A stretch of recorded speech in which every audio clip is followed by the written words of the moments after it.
Éxodo capítulo 40, versículo 34. Entonces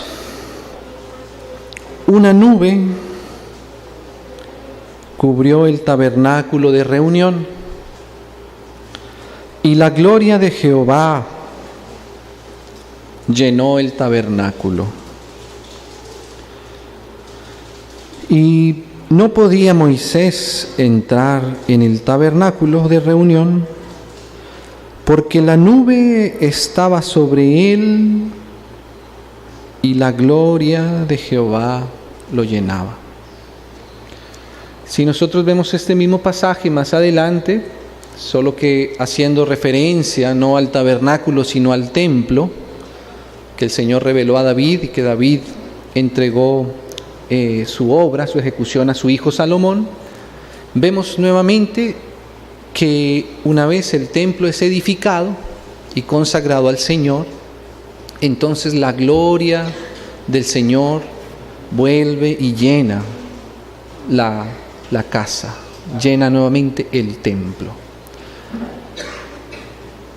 Entonces, hay aquí, hermanos, algo que nos muestra la palabra, y es que la casa del Señor, en esta primera instancia el tabernáculo, luego más adelante el templo, que como sabemos es figura de la iglesia, figura del templo verdadero y real del Señor, no solamente tenía que ser lleno con todas las, digamos así, los elementos, los instrumentos, los mobiliarios que el Señor había mandado a Moisés, que debían construirse y que debía ponerse cada cosa en su lugar.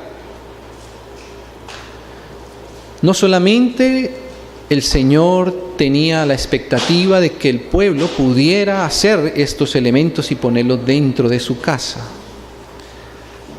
La casa de Dios pudiera haberse llenado solamente de los elementos y haber solamente sido algo netamente, digámoslo así, material en su concepción. Luego de que la casa estaba toda completa, el Señor hacía descender allí su gloria. Y eso realmente era el motivo por el cual Dios había mandado a desarrollar todo lo demás. Todo lo demás estaba en función de que Dios pudiera habitar dentro de su casa, dentro del templo, dentro del tabernáculo. Esa era la motivación de Dios. Así que el templo tenía, digámoslo así, esos dos aspectos. Tenía un aspecto, digámoslo así, exterior, externo, que era visible, que era palpable.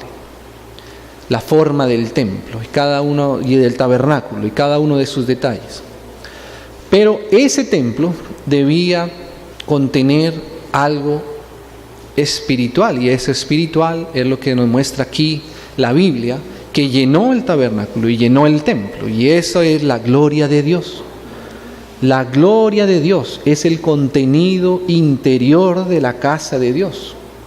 La casa de Dios es para contener la gloria de Dios. Y dice la Biblia que cuando esa casa, en este caso el tabernáculo, se llenaba de la gloria de Dios, aún los mismos sacerdotes, aún el mismo Moisés, entonces se volvían testigos de lo que pasaba dentro de la casa. Lo que pasaba dentro de la casa era que la gloria de Dios descansaba, se depositaba dentro, al interior de la casa de Dios, del tabernáculo. Leamos, hermanos, entonces ahora en el Evangelio de Juan, que ya los hermanos han recordado algunos de estos versos. Capítulo 17.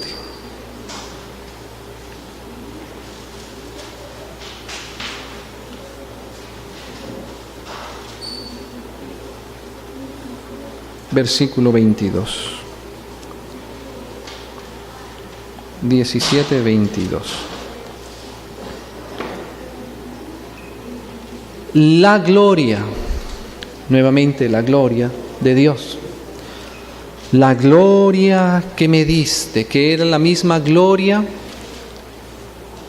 que tenía el Padre con el Hijo antes que el mundo fuese. Esta gloria es el mismo Espíritu divino de Dios, porque antes de la creación, lo que no tiene comienzo es Dios mismo. Entonces dice aquí, la gloria que me diste, yo les he dado.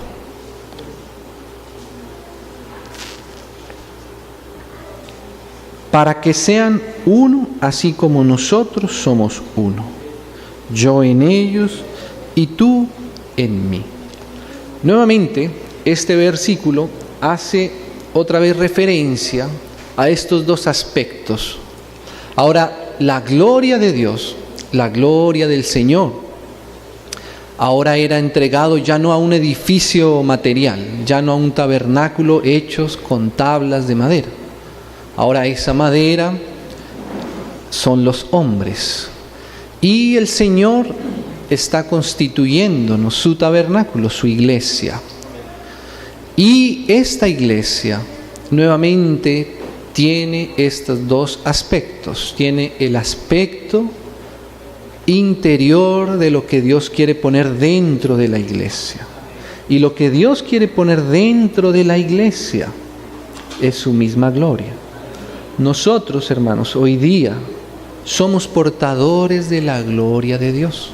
¿Sí lo puede ver aquí en este versículo? La gloria que me diste, yo les he dado. Para eso existe la iglesia. Hermanos, la iglesia es algo muy profundo, es algo muy íntimo que está en el corazón de Dios. La iglesia no es algo que nosotros podamos solamente comprender intelectualmente. La iglesia no es algo que nosotros podamos replicar, digámoslo así, de una manera natural. La iglesia contiene todo el depósito de Dios mismo en su interior. Nosotros contenemos lo que es la gloria de Dios, la misma vida de Dios. Dice Efesios que la iglesia, que es su cuerpo, es la plenitud de aquel que todo lo llena en todo. La iglesia, hermanos, tiene un contenido interior y ese contenido interior es la misma vida de Dios. La iglesia no es algo que solamente podemos poner en un aspecto externo. Podríamos tener todos los detalles de la iglesia, comprenderlos, que de hecho para eso están en la palabra, para que los comprendamos.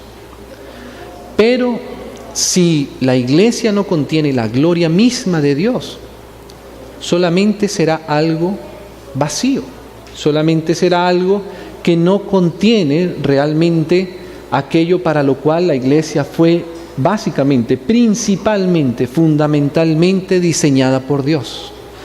Y la iglesia fue diseñada para contener la gloria de Dios.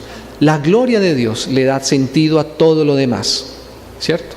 La gloria de Dios es lo que le da desarrollo, lo que le da valor, lo que le da significado a todo lo demás.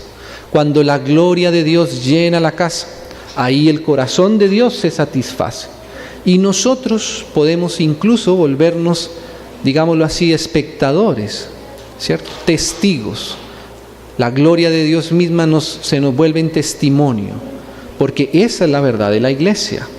La iglesia no contiene temas solamente, la iglesia contiene la vida misma de Dios, que por supuesto se puede desarrollar por temas, pero la gloria es lo que le da llenura a la casa.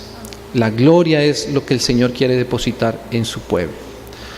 Cuando Juan tomaba nota de esta oración, luego entonces él tuvo que escribir el Evangelio. El Evangelio de Juan, como los hermanos saben, fue escrito como el último de los evangelios. Ya existían los demás evangelios cuando Juan escribió. Y los hermanos insistían a Juan que él escribiera también su propio testimonio, porque Juan era el último de los apóstoles que quedaba. Juan había tenido una relación especial con el Señor. Juan había conocido al Señor desde bien temprano en su juventud. Y probablemente por eso también él desarrolló, digámoslo así, un contacto con el Señor de una manera especial, de una manera particular. El Señor toma contacto con cada uno de sus hijos de una manera especial, de una manera particular. Y con Juan también lo hizo así. Entonces, cuando Juan empieza a escribir el Evangelio de Juan, es el resultado de una experiencia real de él con el Señor. Él no está escribiendo de algo que él aprendió, él está escribiendo de algo que él mismo vivió y experimentó. Y claro, seguramente el conocimiento que él podía transmitir después iba a estar, pero la base de lo que él podía enseñar era la experiencia que él había tenido con el Señor. Entonces, cuando el Señor ora, la gloria que tú me diste, yo les he dado, Juan registra esas palabras. Y quisiera entonces, hermanos, que pudiéramos ver algunos pequeños detalles, algo que el Señor nos conceda en esta hora, de poder ver entonces qué es lo que llena la casa, qué es lo que el Señor denomina como su gloria, porque ese es el contenido nuestro. El contenido de la iglesia es la gloria de Dios. ¿Y qué significa eso? ¿Cómo se transmite esto a nuestra realidad interior? Podríamos pensar que la gloria es algo, y de hecho la misma palabra en sí encierra como algo que está lejos de nosotros, algo que solo le pertenece a Dios. Eso es lo que encierra, digamos así, la gloria. De hecho, es hasta difícil tratar de definir lo que es la gloria de Dios, ¿cierto? Es bastante complejo para nosotros con palabras poder expresar lo que es la gloria de Dios. Aún el profeta Ezequiel, cuando veía, dice que él vio la semejanza de la gloria de Dios y vio cosas muy tremendas, muy maravillosas, ¿cierto? Que aún leyendo esa profecía todavía necesitamos ayuda del Señor para que Él nos pueda tocar y nos pueda revelar lo que es la gloria. Para Moisés, para Salomón, fue evidente cuando la gloria del Señor llenó su casa. No sabemos cómo él veía, decía que era una nube, y en esa nube él vio que ahí estaba la gloria de Dios llenando esa casa. Hoy día nosotros necesitamos comprender que la iglesia necesita esa llenura interior, que necesitamos estar constantemente saturados de lo que contiene el interior de la casa de Dios, que es la gloria de Dios. Leamos unos versos en el Evangelio mismo de Juan, en el capítulo 1.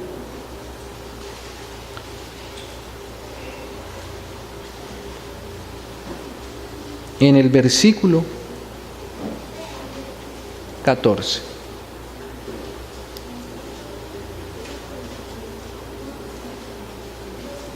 Uno 14 del Evangelio de Juan. Y aquel verbo fue hecho carne. Qué preciosa esta frase. Mire cómo Juan ve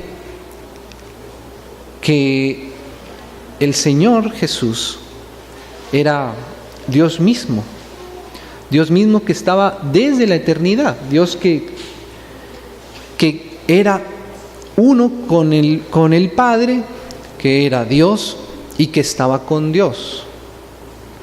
Y ese Dios que estaba allá en su trono, quiso acercarse, quiso venir y morar en carne y tener contacto con un jovencito como seguramente era Juan. Y eso ya nos habla mucho del carácter del Señor.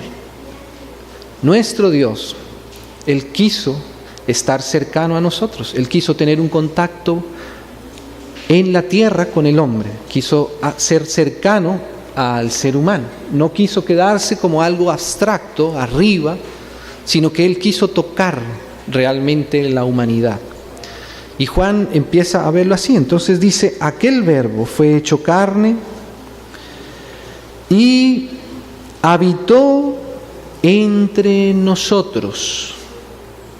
Eso es lo que hay en el corazón de Dios. Por eso Él hace un tabernáculo, por eso Él hace un templo, por eso Él está edificando una iglesia, porque Él quiere morar. La morada de Dios, donde Él descansa, eso es la iglesia. Eso era el templo en su momento y eso era el tabernáculo. Y ahora aquí estamos viendo esta misma realidad nuevamente. Así como cuando en el Antiguo Testamento, Él, su gloria, llegaba y se depositaba en la casa. Ahora aquí dice así Juan. Y vimos su gloria, nuevamente, la gloria de Dios. La gloria de Dios ahora traída por su Hijo, porque en el Hijo habita toda la plenitud de la deidad. Ahora esa gloria otra vez venía y tocaba la tierra. Esa gloria que un día, por causa del pecado, como nos enseña la misma palabra de Dios, fuimos destituidos. Dice que por causa del pecado estamos destituidos de la gloria de Dios. Pero cuando el Señor vuelve y toca tierra otra vez, la gloria de Dios nuevamente está tocando la tierra. Está tocando la tierra para morar, para hacer tabernáculo en medio de los hombres. Y dice así, y vimos su gloria, gloria como del unigénito del Padre. Así describe Juan la gloria, la percepción de lo que él vio en el Señor Jesús, que él vio que el Señor Jesús era Dios. Y la gloria que él ve, hermanos, la gloria que es lo mayor, no hay nada mayor que la gloria. La gloria es lo mejor a lo que alguien puede aspirar, ¿sí? Si uno traslada esto de pronto a un ambiente, por ejemplo, deportivo, los deportistas dirán que cada uno tiene una gloria dependiendo de la victoria que obtenga, ¿cierto? No hay algo mayor que la gloria. La gloria es lo más elevado que nosotros podemos tener, que nosotros podemos ver. Y lo máximo que Juan vio y cómo él resume ese contacto que él tuvo con el Señor Jesús es que él vio una relación entre el Padre y el Hijo. Así define él la gloria. Vimos su gloria, gloria como del unigénito del Padre. Porque no hay nada más glorioso que ver al Padre y al Hijo en su comunión eterna. Eso es lo mayor. De ahí se desprende todo. De ahí es que todo tiene sentido. Si no fuera porque el Padre y el Hijo tienen comunión, las cosas no podrían ser. Las cosas no existirían sin esa comunión entre el Padre y el Hijo. Porque si el Padre y el Hijo no tuvieran comunión, no existiría el amor. No existiría la motivación para la creación. No existiría la motivación para que nosotros existiéramos. No existiría la motivación para que existiese iglesia. No existiría motivación para ninguna cosa de las que nosotros hoy podemos disfrutar. Pero cuando Juan está describiendo aquí su relación con el Señor, él vio que ese hombre, que era Dios, tenía una relación con su Padre. Y eso es lo que para Juan fue glorioso, ver la relación que el Señor Jesús tenía con su Padre. Así él describe la gloria. Y dice más, dice así, lleno de gracia y de verdad. Qué precioso esta expresión, este contacto que tiene Juan con el Señor. Cuando Juan está describiendo lo que fue para él esa experiencia de estar con el Señor, él utiliza estas palabras. No sé para cuántas personas que hubiesen podido tener la oportunidad de expresar, digámoslo así, de resumir, porque eso es lo que es el Evangelio. Juan, cuéntanos por favor también tu testimonio, tu experiencia, lo que fue el testimonio, la vida en la que tú andaste con el Señor por ese periodo de tiempo. No sé cuántos habrían podido mencionar distintas cosas del Señor, pero Juan menciona esto. Juan dice, mira, el Señor Jesús era una persona llena. Y cuando él utiliza esa palabra lleno, es porque Juan está hablando del contenido interior del Señor Jesús. Cuando hablamos de llenura, eso tiene que implicar que es un recipiente en el cual se puede poner algo adentro, ¿cierto? Si no hubiese un recipiente en donde algo se puede poner dentro, no podría ser lleno. Pero si hay llenura, es porque Juan está viendo el interior del Señor Jesús. Él está comprendiendo no solamente lo que el Señor Jesús hacía, él está comprendiendo la motivación por la cual el Señor hacía todas las cosas.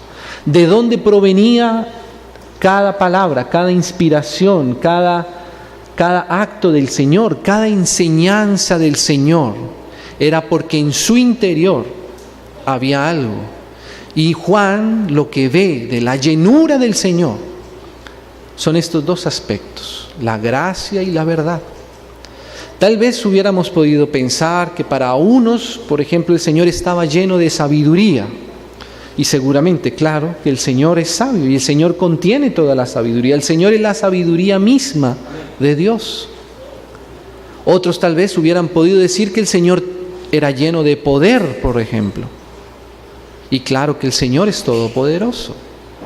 Él creó todas las cosas. Sin Él, nada de lo que ha sido hecho hubiese podido haber sido hecho, ¿sí?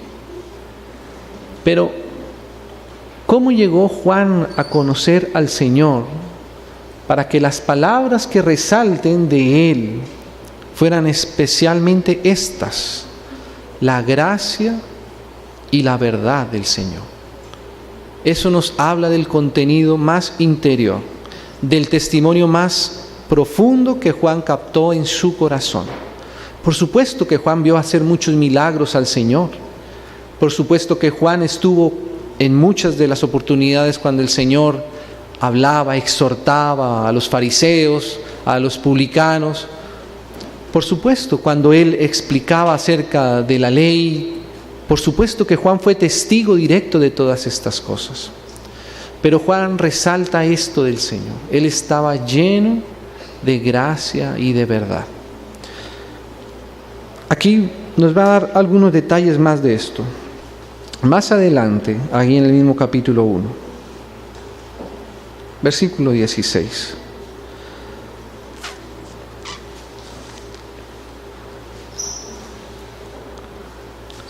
Pues la ley, 16, porque de su plenitud tomamos todos y gracia sobre gracia.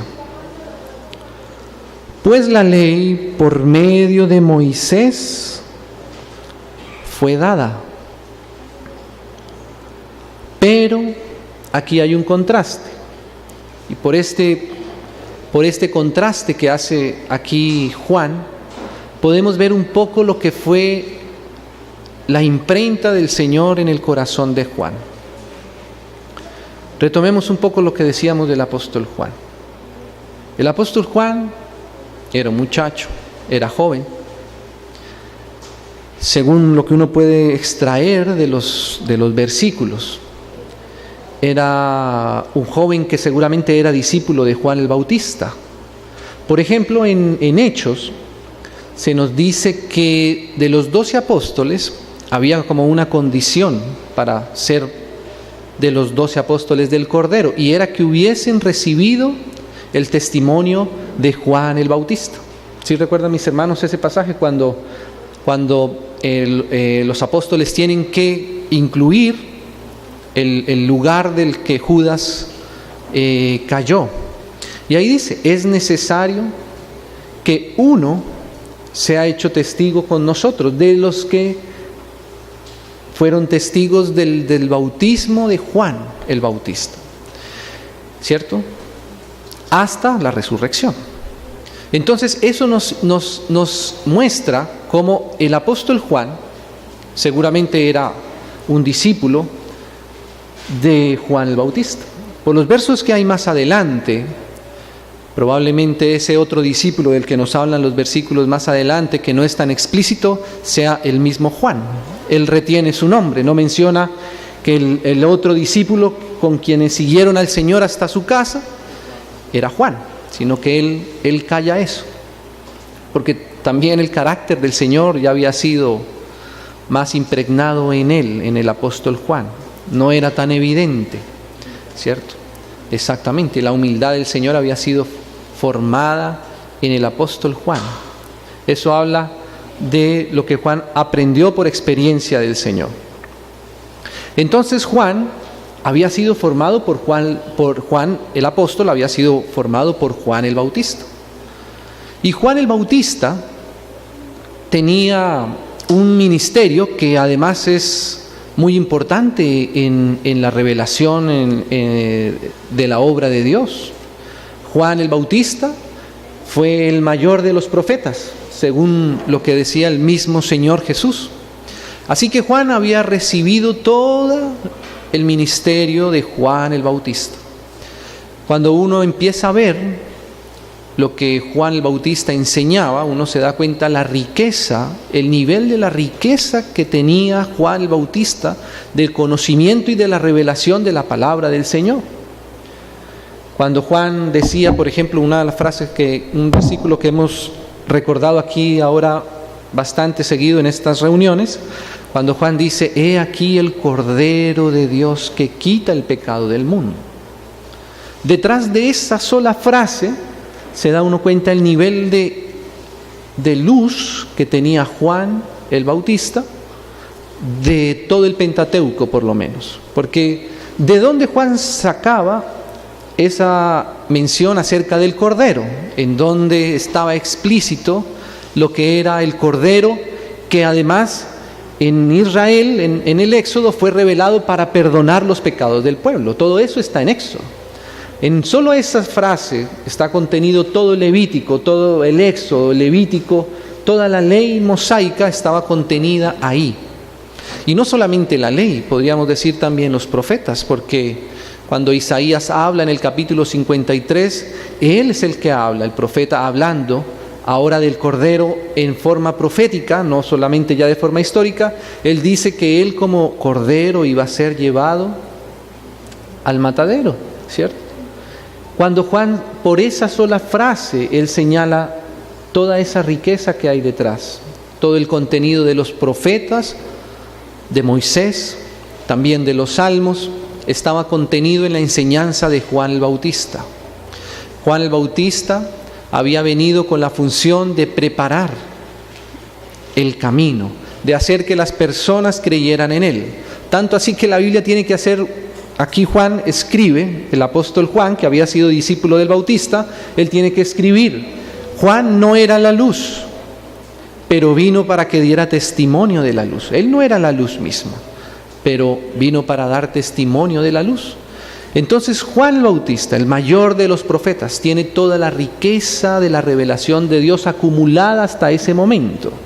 Y esa era la riqueza con la cual Juan y los otros apóstoles que eran antes discípulos de Juan el Bautista crecieron, entendían la palabra. Los apóstoles, los hombres que siguieron al Señor, no eran personas que no tuvieran el contexto de la Escritura. Ellos tenían el contexto de la Escritura, ¿cierto?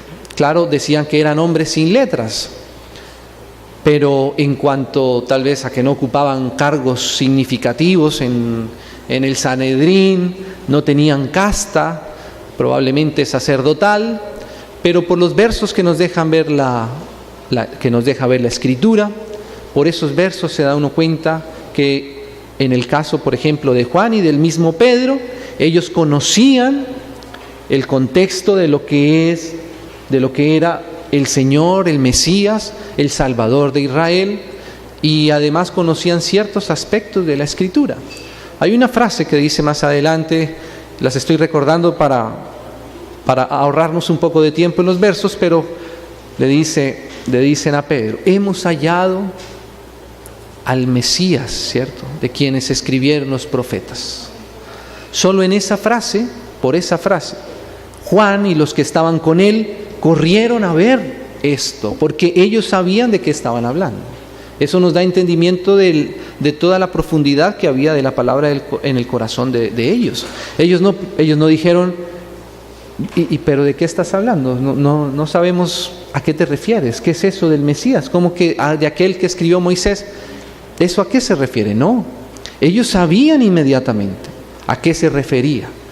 Cuando Juan señalaba al Señor Jesús y decía, este es el Cordero de Dios, ellos sabían a qué se refería. ¿Sí? Juan también en alguna oportunidad habló del Señor como de que Él era el esposo, ¿cierto? Cuando los discípulos le preguntaban por qué unos ayunan y todo esto, ¿cierto? Y Juan veía que ese era aquel para quien estaba preparándose realmente las bodas. Así que, hermanos, el ministerio de Juan el Bautista es una cosa muy rica. Pareciera como si Juan, lo decimos en algunas oportunidades, como si Juan el Bautista hubiese leído aún el Nuevo Testamento. Hay personas que todavía, incluso hay algunos aspectos que menciona Juan el Bautista, que nosotros, aún teniendo el Nuevo Testamento, tenemos que pasar años para masticarlo y llegar a comprenderlo. Por supuesto, Juan el Bautista no tenía el Nuevo Testamento, ¿cierto? Y aún así tenía toda esa revelación de parte de Dios. Entonces Juan fue una persona significativa para la vida del apóstol Juan el Bautista.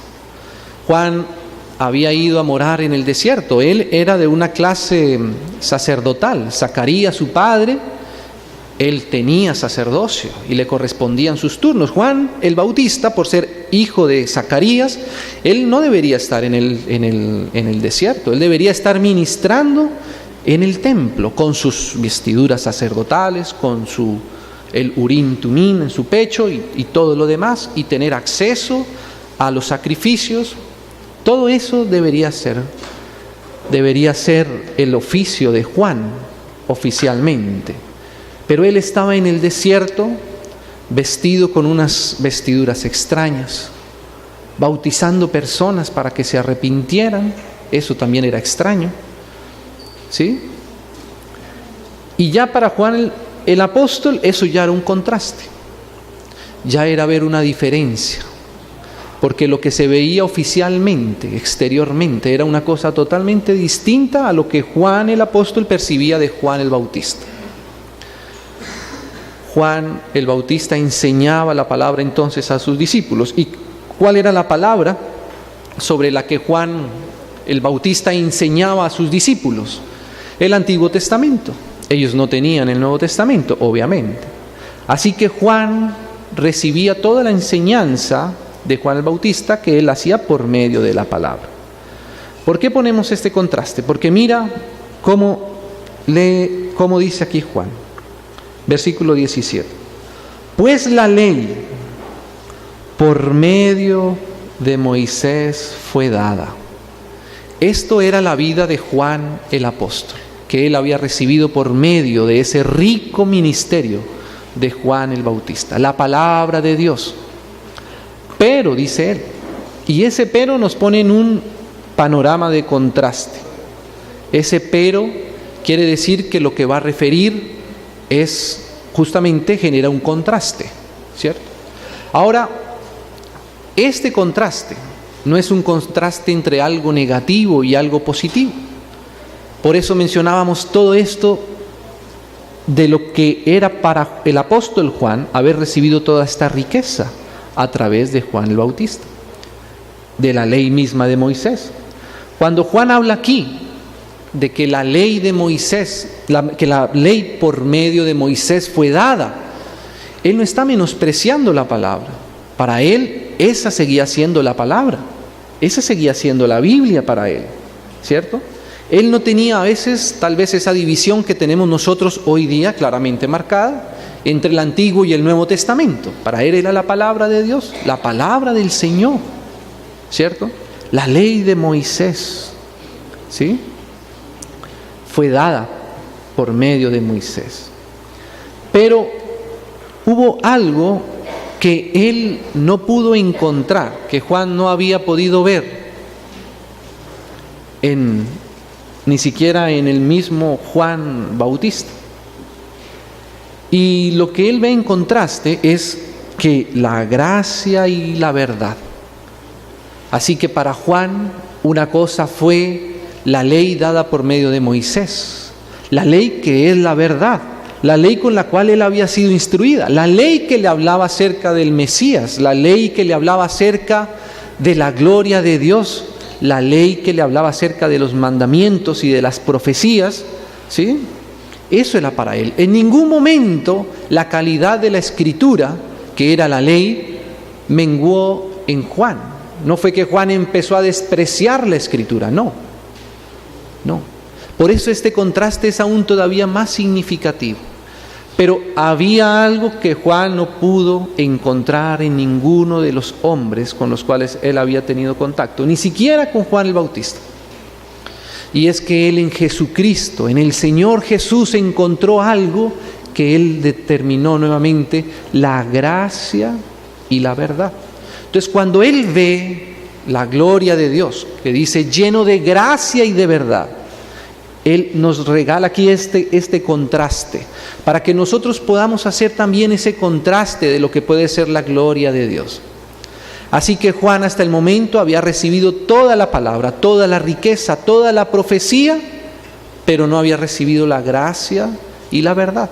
La gracia y la verdad es lo que el Señor tiene como contenido para poner dentro de nosotros, dentro de su corazón, dentro de nuestros corazones.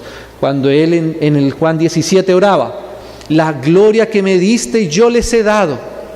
Esa gloria es que él introduce su gracia y verdad dentro de nosotros. Eso es lo que es la gloria de Dios llenando nuestros corazones. Ahora, miremos un poco lo que es este contraste. ¿Qué era lo que Juan no veía y no pudo ver en su tiempo y que encontró en el Señor Jesús?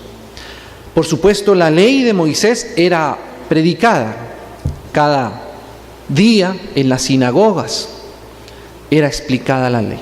Todo lo que dice la ley es bueno y es santo, es perfecto, es recto, ¿sí? Pero cuando uno la contrasta con el Señor, había algo que no tenía la ley por sí misma. Y él lo resume en esos dos aspectos. Primero, gracia y verdad. Esos dos aspectos, ese doble contenido, es el contenido justamente del interior de la revelación de Dios. Hermanos, nosotros podemos tener toda la Escritura, aún incluyendo también el Nuevo Testamento, ¿cierto?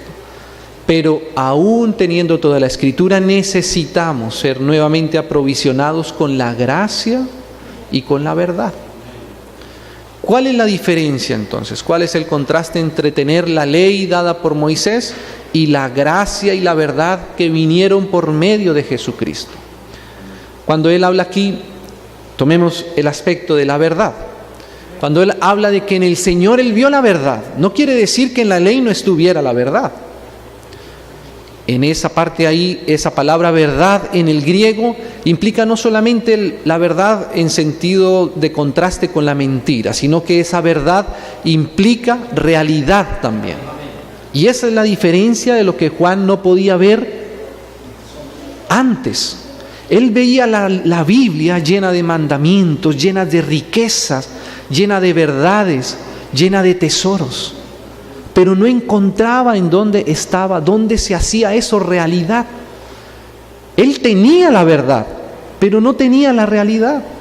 La ley estaba lejos, la palabra de Dios estaba lejos. La palabra de Dios era apenas algo externo en ellos. Ni siquiera Juan el Bautista. Por eso cuando Juan ve al Señor Jesús, él identifica a un hombre en el cual no solamente está la verdad, sino también la realidad. Y eso es muy diferente, eso es contrastantemente diferente. Lo que Juan veía en el Señor era alguien que podía tener la realidad, no solamente la verdad, la realidad también. ¿Con qué predicaba el Señor Jesús mismo? Usted puede ver los pasajes en donde el Señor hablaba con los fariseos, por ejemplo. Y el Señor hablaba con la palabra, Él hablaba con el Antiguo Testamento. El mismo Antiguo Testamento con el que a Él lo acusaban, con ese mismo Antiguo Testamento, Él explicaba la verdad y la realidad de las cosas. ¿Cierto? Ese es el contraste en el Señor. Y ahora la gracia. ¿Cuál es la gracia en contraste con la ley dada por Moisés? Cuando Juan veía la ley que enseñaba, la ley que él recibió, como hemos dicho, verdadera, santa, él veía que no podía hacer absolutamente nada para acercarse a esa ley. Juan era absolutamente insuficiente para poder agradar a Dios por medio de la ley. Y esa es la otra diferencia. La gracia es que Dios ayuda al ser humano, Dios ayuda al hombre, Dios acerca al hombre, Dios rescata al hombre de su condición. La ley solamente le mostraba desde lejos al hombre la condición a la cual él debería llegar, pero no había ningún instrumento que pudiera ayudar a sacar al hombre de donde estaba.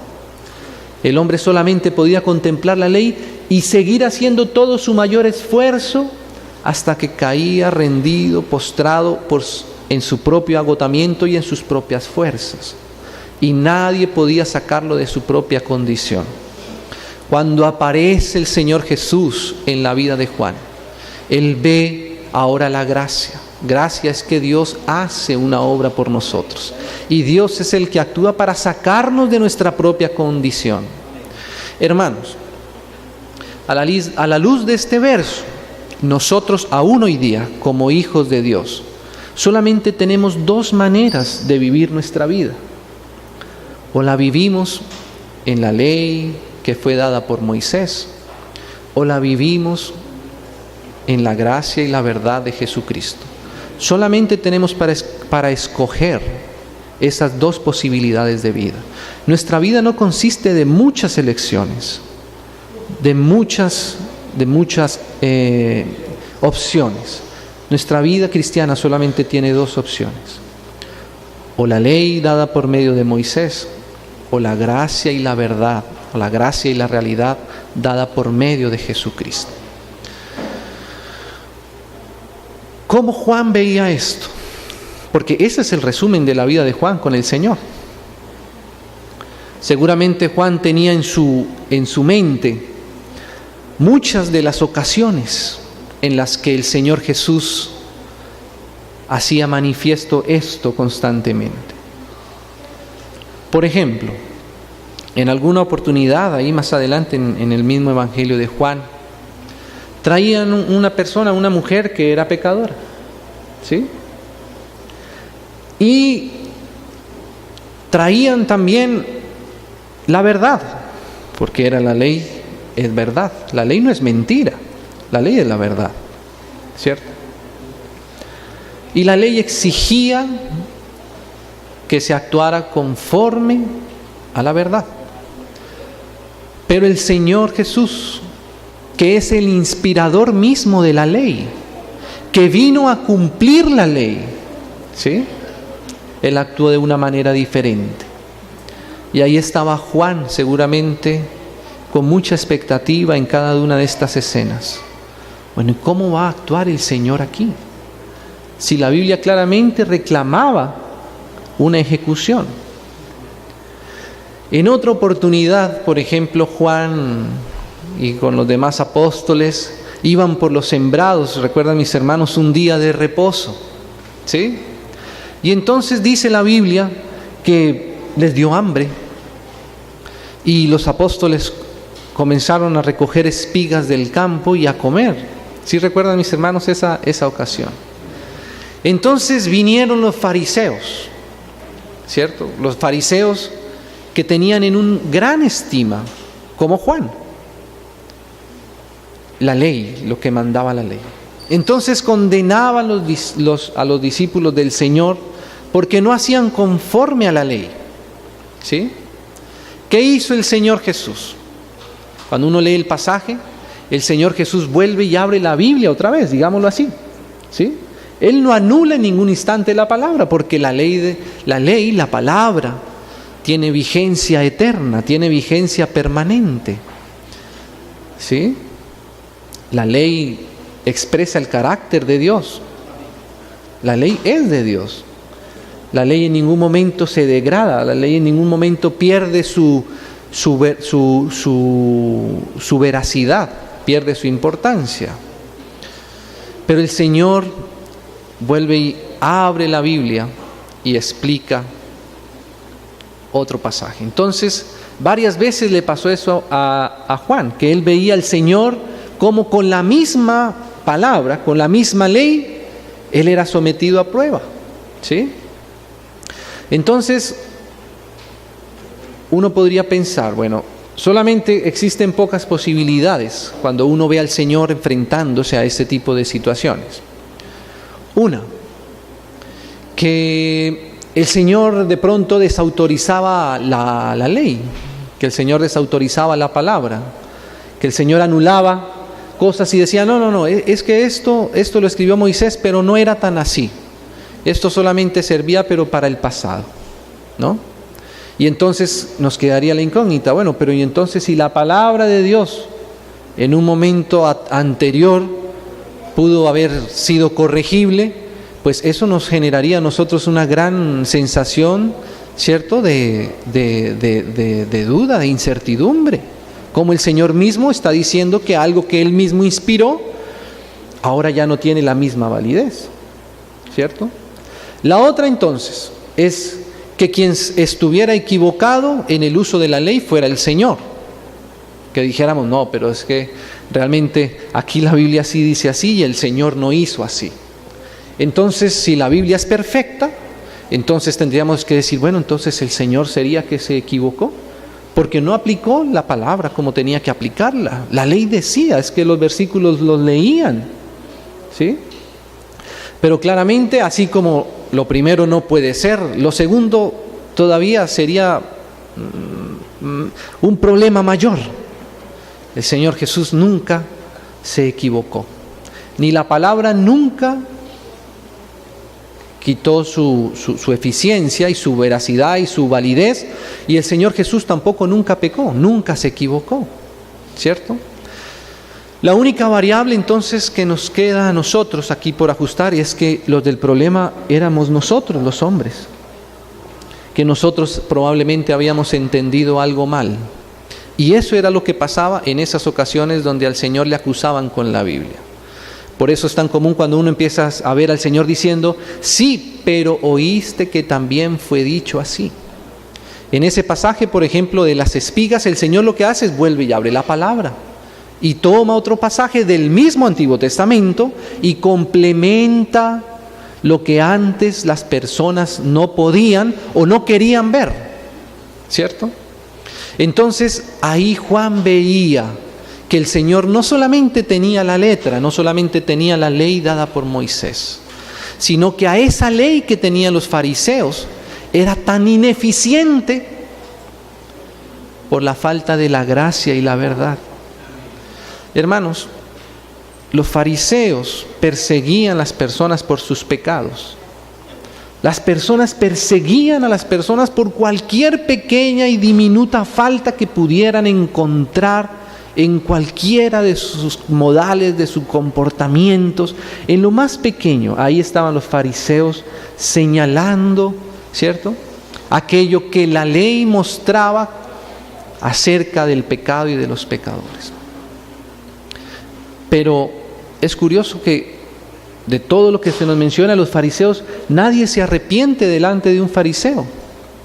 Con toda la fuerza que tenían los fariseos, con toda la institucionalidad, con toda la oficialidad, con todo el conocimiento que tenían de la ley, nunca pudieron hacer que alguien se arrepintiera. Nunca pudieron hacer que alguien cambiara algo de su comportamiento. ¿Sabe qué pasaba cuando las personas veían un fariseo por la calle? Con la persona que uno tal vez más trataría de esquivar sería esas personas que señalaban las cosas sin la gracia y sin la verdad, solamente por la ley y por la letra. Entonces Juan veía ese efecto del testimonio y del ministerio del Señor. Y eso fue lo que Juan vio de lo que el Señor estaba lleno.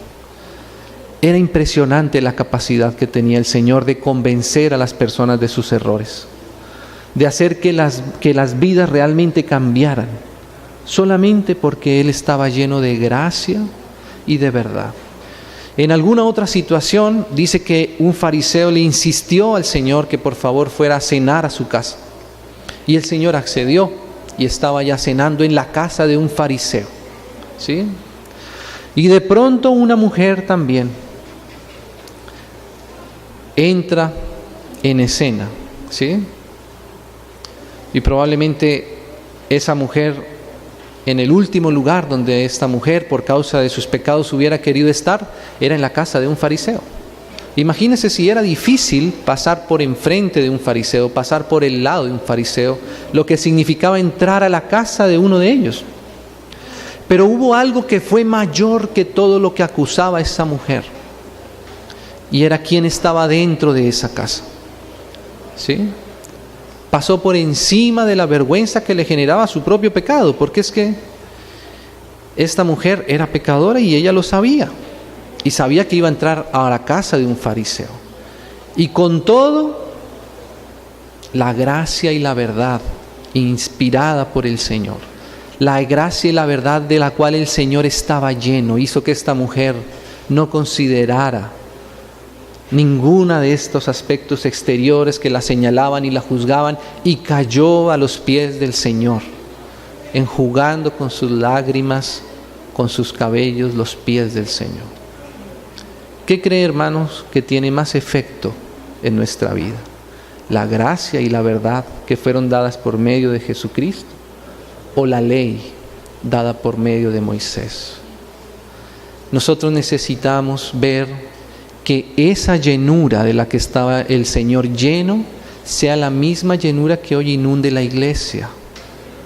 Tenemos que tener cuidado que nosotros no nos quedemos vacíos, y tenemos que tener cuidado de que lo que esté dentro de nosotros, en nuestra llenura, no sean solamente cosas externas, no sean solamente apariencias formales, porque la iglesia no es eso. La iglesia es algo vivo. La iglesia expresa la vida de Dios, la llenura de Dios, la gloria de Dios, que está expresada como Juan la vio.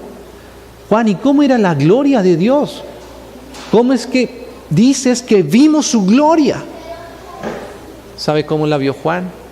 Diciendo, Él era un hombre, que era Dios, pero era un hombre lleno de gracia.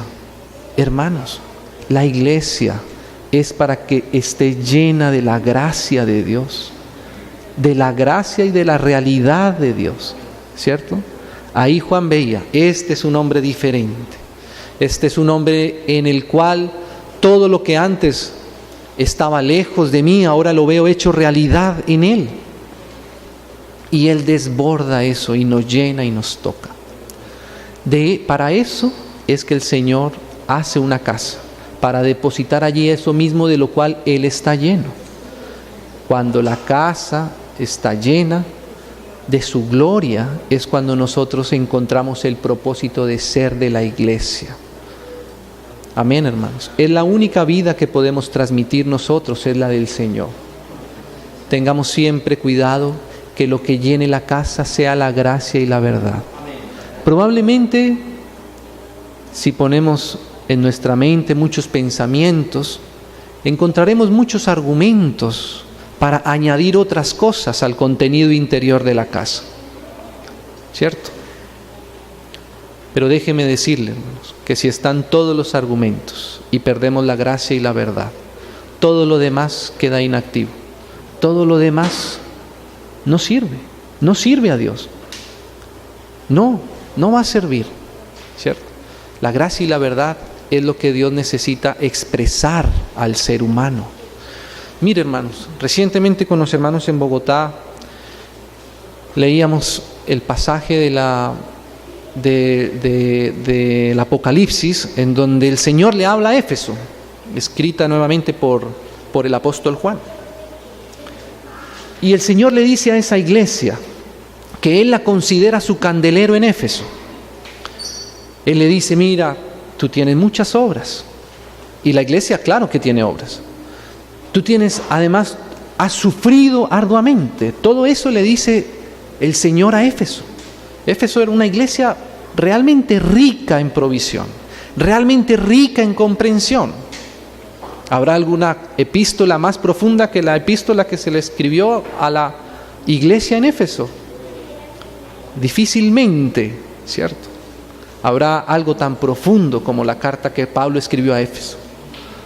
Por Éfeso pasó Pablo 3 años, Apolos, Timoteo, ¿cierto? Aquila, Priscila. El apóstol Juan vivió también en Éfeso. ¿Cuánta riqueza había ahí? ¿Cuánto trabajo? ¿Cuántas obras?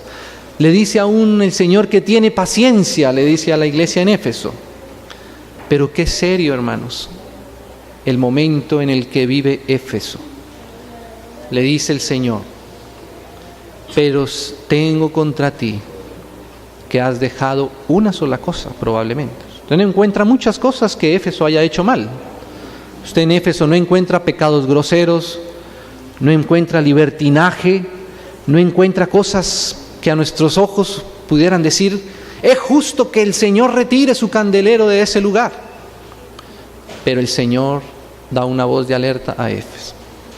Tú has dejado tu primer amor. Y si no te arrepientes, y si no te vuelves a ese primer amor, a esas primeras obras, tengo que quitar el candelero de su lugar.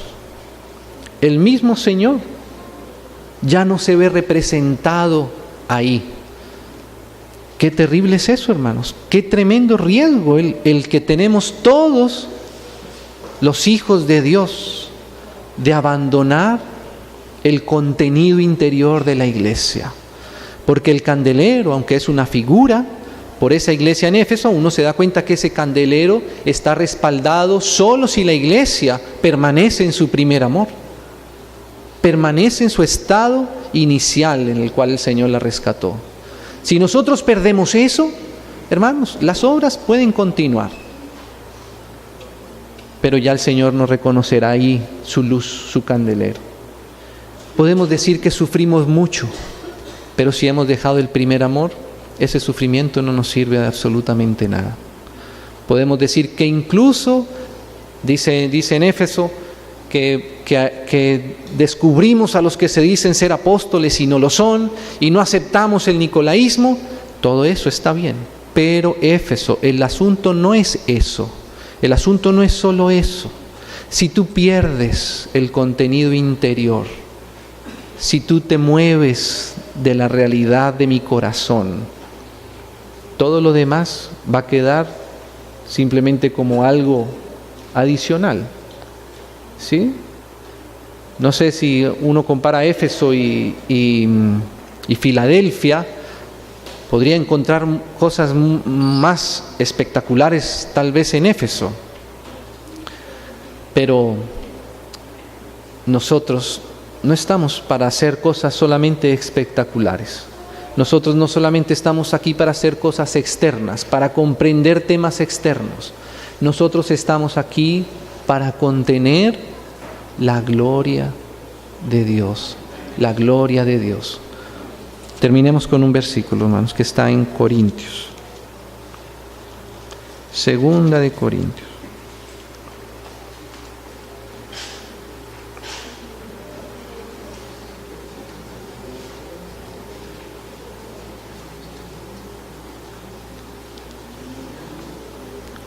Segunda de Corintios capítulo 4, versículo 6.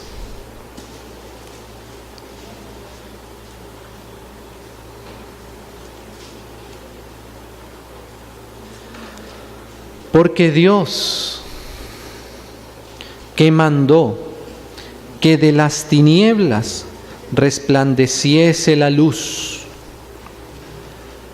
es el que resplandeció en nuestros corazones. Ahí es que el Señor quiere resplandecer, en nuestros corazones.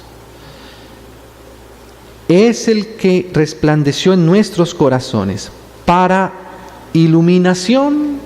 Para esto el Señor resplandeció en nuestros corazones, para iluminación del conocimiento de la gloria de Dios. La iglesia debe ser la conocedora de la gloria de Dios.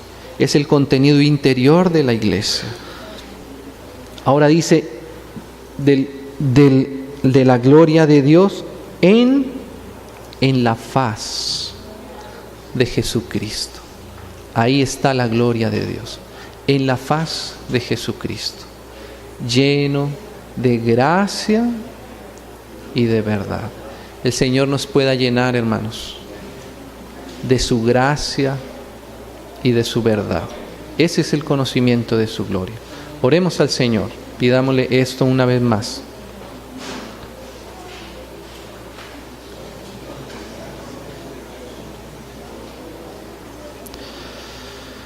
Señor, te damos gracias una vez más por tu preciosa obra que has querido hacer en nuestros corazones, Señor. Que tú hayas querido depositar tu gloria en vasos, Señor, tan indignos. Eso, solo eso, nos hace comprender el Dios de amor que nos ha revelado, Señor. Gracias, Señor. Gracias por estar lleno de gracia y de verdad. Satúranos de ti mismo, Señor. Satúranos de lo que hay en tu corazón. Haznos comprender tu carácter. Haznos ser tu iglesia que realmente te comprende y te acepta, Señor. Perdona cualquier equivocación nuestra, cualquier equivocación propia, Señor. Gracias, Señor. Gracias por tu amor, por tu misericordia, por tu benevolencia. En el precioso nombre de tu Hijo amado. Amén, Señor.